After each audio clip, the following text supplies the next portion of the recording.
तालियां आपकी तरफ से स्वागत करो।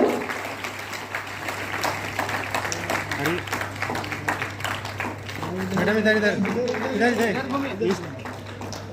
हमारे बीच मंच पर विशिष्ट अतिथि के रूप में माननीय मंत्री स्वास्थ्य चिकित्सा शिक्षा एवं परिवार कल्याण विभाग झारखंड सरकार श्री वन्ना गुप्ता जी का स्वागत अभिनंदन कर रही है। हमारे बीच आदरणीय मुख्य सचिव महोदय का स्वागत अभिनंदन पुष्पगुच्छ के साथ तालियां आपकी तरफ से जरूर होती है। हमारे बीच आदरणीय अपर मुख्य सचिव महोदय आपका हम स्वागत पुष्पगुच्छ के साथ कर रहे हैं। तालियां लगातार हो। माननीय मुख्यमंत्री जी के प्रधान सचिव महोदय हमारे बीच आपका सदन स्वागत कर रहे हैं पुष्पगुच्छ के साथ। संविदा आधारित चयनित सामुदायिक स्वास्थ्य पदाधिकारियों की नियुक्ति पत्र वितरण का समारोह का ये विधिवत शुभारंभ, जोरदार तालियां होनी चाहिए। आपका जोश बताएगा कि आप कितने तैयार हैं अपने अपने कर्तव्य क्षेत्र में जाने के लिए और वहां सफलता हासिल करने के लिए, अपनी सेवाएं देने के लिए। ईश्वर से यही दुआ मांगते हुए कि ईश्वर हमें अपने मंजिल को प्राप्त करने में हर कदम पर सहायता प्रदान करे। ईश्वर से यही दुआ है, कामयाबी हमारे चरण चूमती रहे, दीपक से हम दबकते रहें और जग को रोशन करते रहें। इस रोशनी के साथ हम आगे बढ़ते जाएं।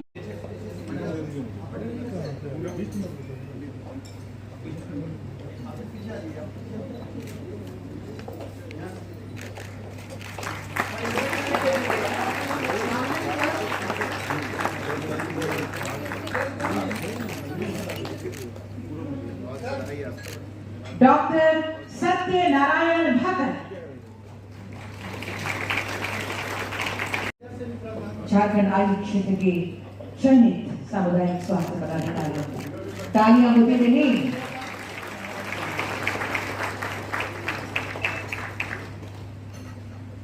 इस वक्त सांकेतिक रूप से 12 डॉक्टर्स के बीच ये नियुक्ति पत्र प्रदान कर रही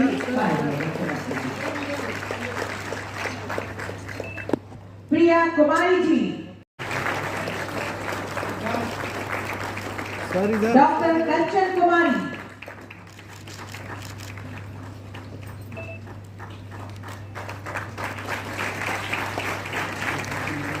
डॉक्टर कंचन कुमारी, राहुल कुमार, भिक्षा जायसवाल,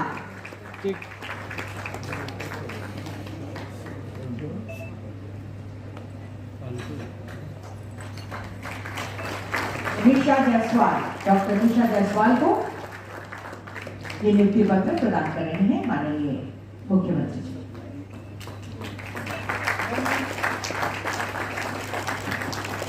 धन्यवाद देती हूँ माननीय मुख्यमंत्री जी को नियुक्ति।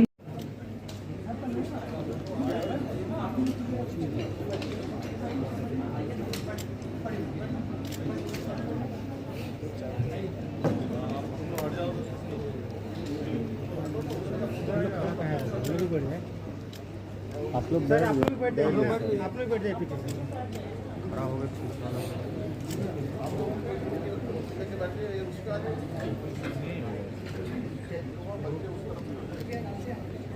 आप लोग इधर आ जाइए,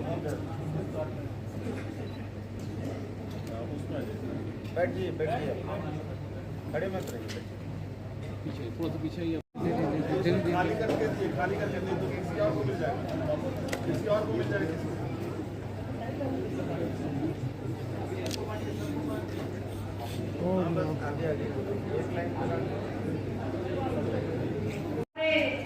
यस बस ठीक है, ओके थैंक यू। नीचे रखेंगे।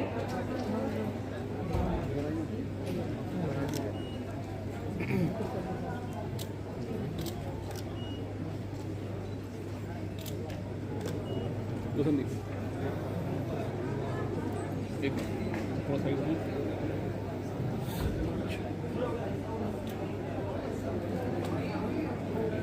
सब लोग उठाइए, हवा में लहराइए। यस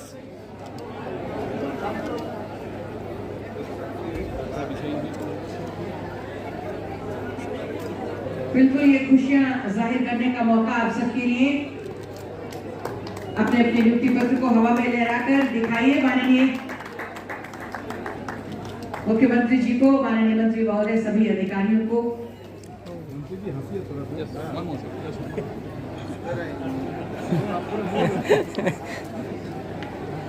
धन्यवाद आप सभी का। बैठ जाइए अपने अपनी। इंगत करा देती है, चाहे योग के माध्यम से हो, चाहे वो सोना बात हो, चाहे एनीमिया हो, चाहे मड बात हो, चाहे स्टोन बात हो, चाहे सूर्य बात हो।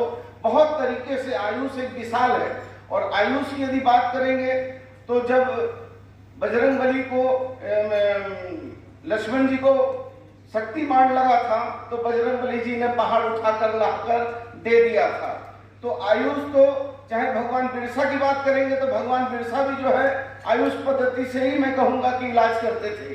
तो ये आयुष का बहुत बड़ा क्षेत्र है और मैं समझता हूं कि माननीय मुख्यमंत्री जी के नेतृत्व में हम लोग लगातार न सिर्फ आयुष के क्षेत्र में बल्कि मुख्यमंत्री जी से जब हम लोगों ने कई विषय पर बात की है तो हमने एक बार उनका ध्यान इस ओर भी आकृष्ट किया कि गरीब बच्चों के सीने में छेद होता है और वो छेद जो है वो छेद के चलते भी बहुत सारे बच्चे जो काल के गाल में समाते हैं या आज के दौर में जो खान पान है उससे हृदयघात बहुत तेज गति में हो रहा है। आज भी कल भी सुबह मेरे एक साथी को हृदयघात हुआ, हार्ट अटैक हुआ। मैं बहुत धन्यवाद देता हूँ साइंस संस्था को कि साइंस संस्था भी जो है हमारी झारखंड सरकार के साथ मिलकर झारखंड के ट्राइबल बैकवर्ड कमजोर वर्ग के लोगों के इलाज के लिए 1000 लोगों का इलाज के लिए मुफ्त इलाज करने का उन्होंने बीड़ा उठाया है।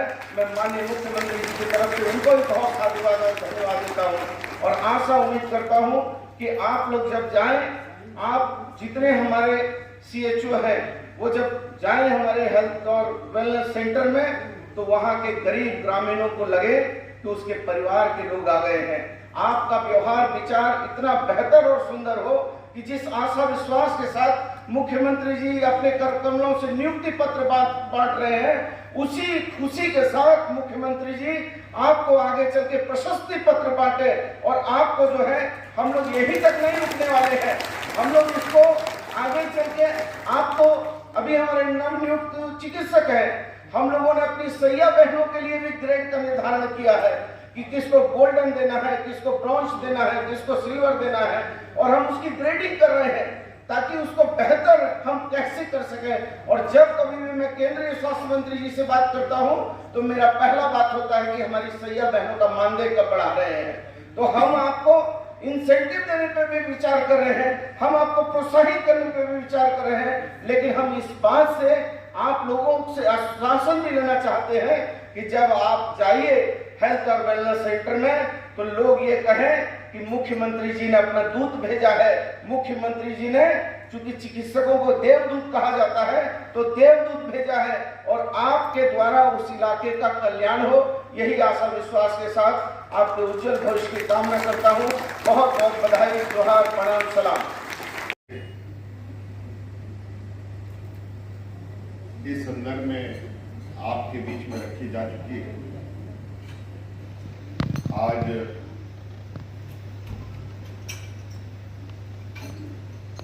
बड़े पैमाने पे आयुष सामुदायिक स्वास्थ्य पदाधिकारियों की नियुक्ति हो रही है और लगभग आप सब लोगों को सबके हाथ में आज नियुक्ति पत्र पहुंच चुका है। इसमें से यूनानी, आयुर्वेदिक, होम्योपैथिक क्षेत्र में लगभग 217 लोग आज ये नियुक्त हो रहे हैं, जो आने वाले समय में हमारे PHC, CHC में पदस्थापित होंगे।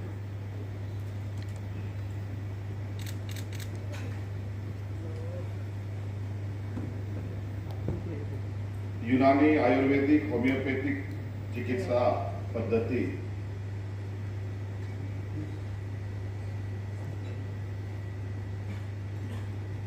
एक ऐसी पद्धति है जहां मैं समझता हूं कि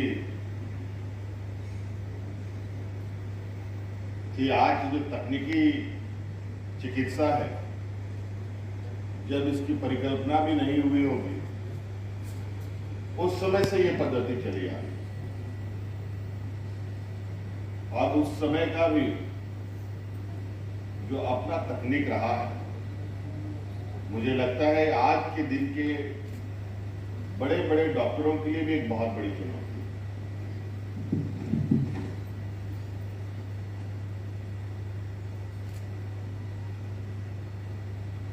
निश्चित रूप से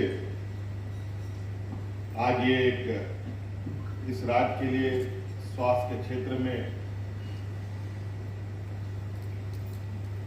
एक ऐतिहासिक दिन होगा जब इतने बड़े पैमाने पर आयुष चिकित्सकों की नियुक्ति हो रही है। झारखंड प्रदेश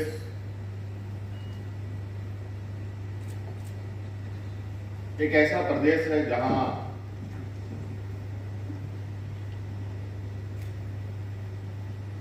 के लोग जो रहने वाले हैं, जिनकी संख्या सबसे अधिक है, आदिवासी बहुल राज्य है। जंगल, पहाड़, नदी, नाले से भरा हुआ ये राज्य है।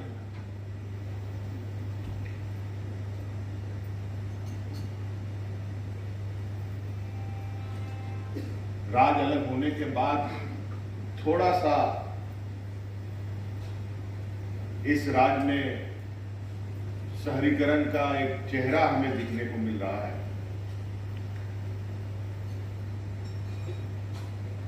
बहुत ज्यादा नहीं, राज्य अलग होने के 5-10 साल पहले की बात अगर आप कहें, जिसको आज बाईपास का नाम दिया जाता है, रातू रोड से HSC तक, हरमू रोड जिनको हम कहते हैं, उस रोड में लोग आने जाने से भी डरते थे। रात को तो छोड़िए, दिन में भी लोग नहीं आ पाते।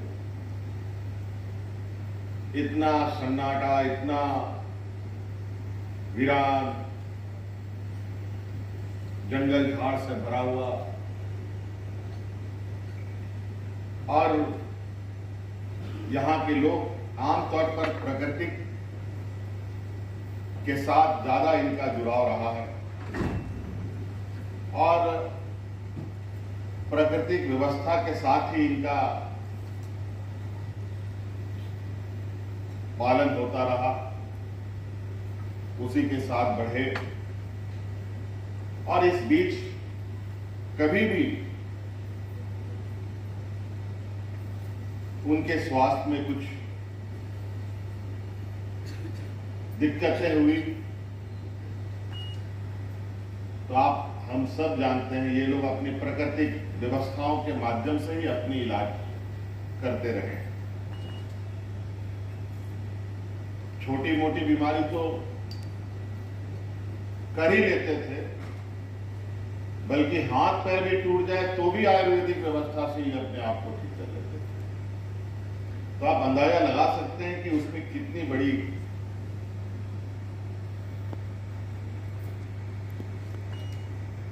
इनकी एक जो चिकित्साई सोच रही होगी, जिससे वो अपने आप को ठीक करते हैं। चीजें दुनिया के समक्ष पड़ी हैं, जो आज के दिन में भी हमारे लिए एक चुनौती है। जैसे हम कहें कि कई म्यूजियम में ममीज वगैरह रखे गए, जो लोग मर गए उनको किस तरीके के लेप से लेपा गया है कि आज के दिन में भी उनका आप मृत शरीर को बिल्कुल स्पष्ट रूप से देख सकते हैं। और वो आज का नहीं, कितने 100 साल पहले का है, 1000 साल पहले का होगा। तो इतना लंबा सफर इन सब चिकित्सकों का, इन सब व्यवस्था का रहा है। आज एक नई पीढ़ी इस व्यवस्था को आगे बढ़ाने का प्रयास कर रहा है और इसी क्रम में आज हम लोगों ने, सरकार ने 217 अभ्यर्थियों को सरकार का एक अंग बनाया। मैं अभी कुछ चीजों को जानने का प्रयास कर रहा था।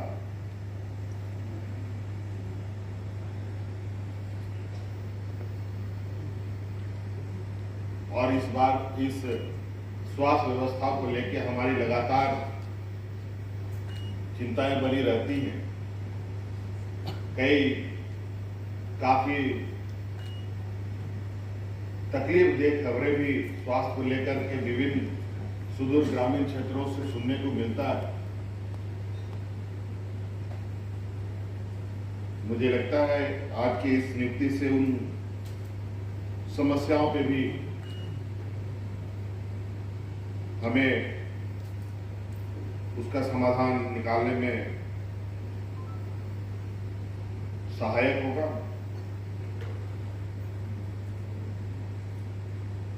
आज ये जो तीनों क्षेत्र से यहाँ पर आप लोग चयनित हुए हैं, नियुक्त हुए हैं, यूनानी, आयुर्वेदिक, होम्योपैथी। हम तो यहाँ engineering college, medical college, nursing college, dental college, इन सब के बारे में तो बहुत फ्रीक्वेंटली बातें हमारे कानों तक आती रही। लेकिन यूनानी की पढ़ाई कहाँ हो रही है, आयुर्वेदिक की पढ़ाई कहाँ हो रही है, होम्योपैथिक की पढ़ाई कहाँ हो रही है? सही बात माने पूछे तो अभी तक मेरे कानों में कहीं से ये आवाज नहीं है।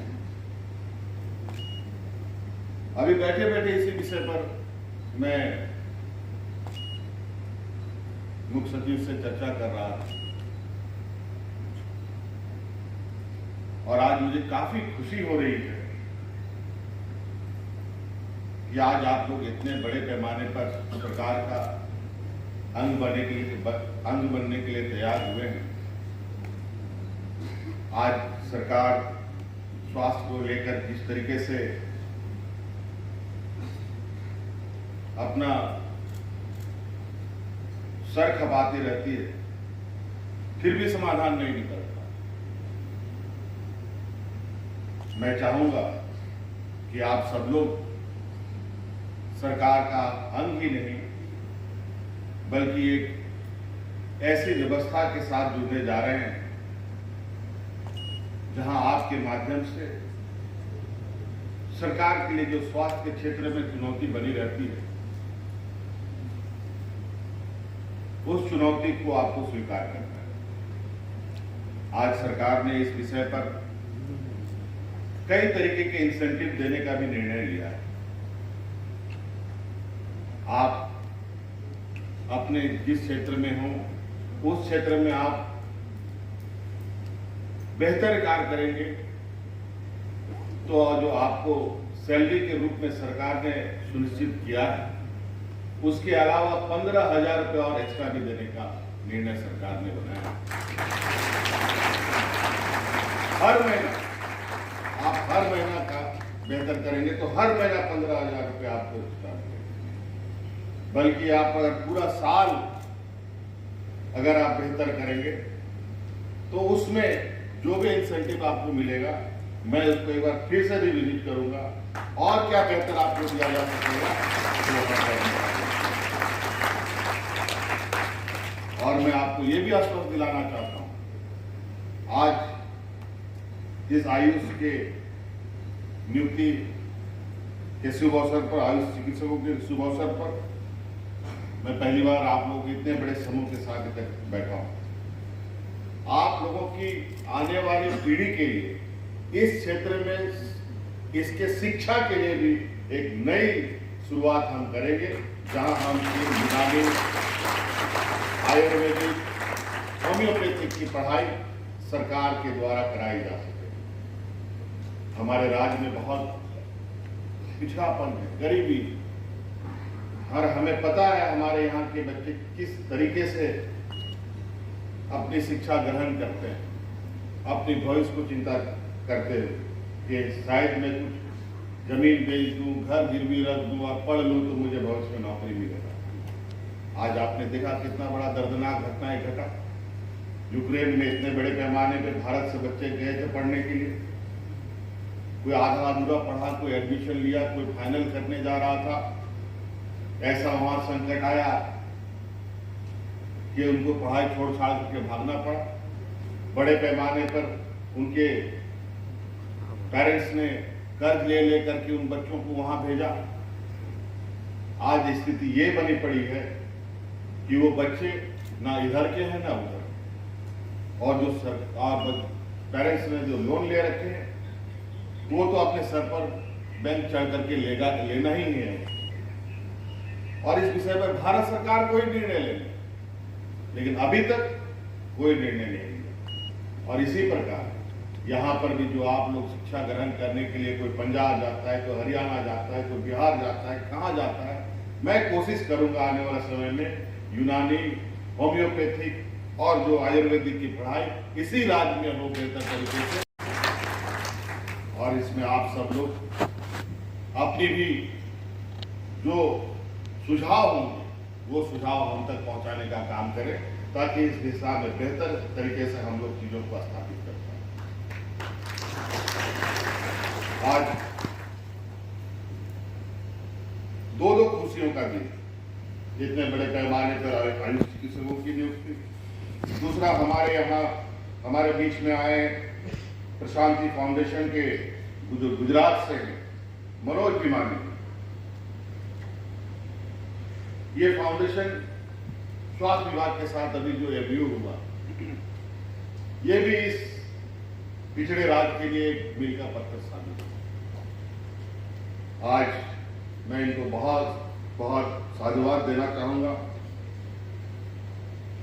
कि आज जो एमयू हुआ है इसके तहत इस राज्य के युवा और व्यस्त, बच्चे और व्यस्त, एक गुजरात, एक राजकोट में, एक अहमदाबाद में, जहां इनका 2 बड़े बड़े अस्पताल हैं, वहां पर मुफ्त हार्ट का ट्रीटमेंट किया जाए। इस फाउंडेशन के लिए, इस राज्य के लिए बस हमें मरीजों को उनके तक पहुंचाने का इन्होंने कहा है कि मरीज को आप हमारे तक पहुंचा दें और बाकी इलाज का जितने भी खर्चे होंगे ये फाउंडेशन उठाएगी। मैं इनके सहायता के लिए मैं तो बहुत बहुत आभार और धन्यवाद देता हूं, क्योंकि पैसे के अभाव में बहुत सारे लोग आज के दिन में भी इलाज नहीं करा पाते। हालांकि स्वास्थ्य के क्षेत्र में ऐसा नहीं है, सरकार ने कई तरीके के सहयोग देने का व्यवस्था भी कर रखा है। आयुष्मान भारत भी है और असाध्य रोग के लिए भी सरकार आर्थिक सहयोग देती है। मुख्यमंत्री राहत कोष की तरफ से भी कई सहयोग हम लोग करते रहते हैं। इससे भी चीजें पूरी नहीं हो पा रही। इसका मतलब आज के दिन में स्वास्थ्य की समस्याएं एक विकराल रूप लेने जा रही है। जो आज के तकनीकी स्वास्थ्य चिकित्सा में जो समस्या है और यूनानी, आयुर्वेदिक, होम्योपैथिक और इनकी जो पद्धति है, जैसे स्वास्थ्य मंत्री जी ने कहा कि एलोपैथिक में तो टेम्पोररी या बड़े बड़े रोगों का इलाज होता है, लेकिन जब आदमी लोगों किसी भी व्यक्ति को कोई बीमारी ही नहीं होगी तो उसे बड़े अस्पतालों में जाने की क्या जरूरत है। आपके इस ट्रीटमेंट से इस व्यवस्था से आदमी का सिर्फ बीमारी ही नहीं खत्म होता है, बल्कि आदमी स्वस्थ भी रहता है, और स्वस्थ रहना ही आज के दिन में बहुत बड़ी चुनौती है। इसीलिए हमें लगता है बड़ी तेजी से इस काम को आगे बढ़ाने की आवश्यकता है। हम और चाहेंगे कि आज गांव-गांव में जो ग्रामीण क्षेत्र में भी हमारे ऐसे लोग जाएं, रहें, जहां हमारे ग्रामीणों का भी चिकित्सा उनको उपलब्ध करा पाए। कभी बक्से में रखते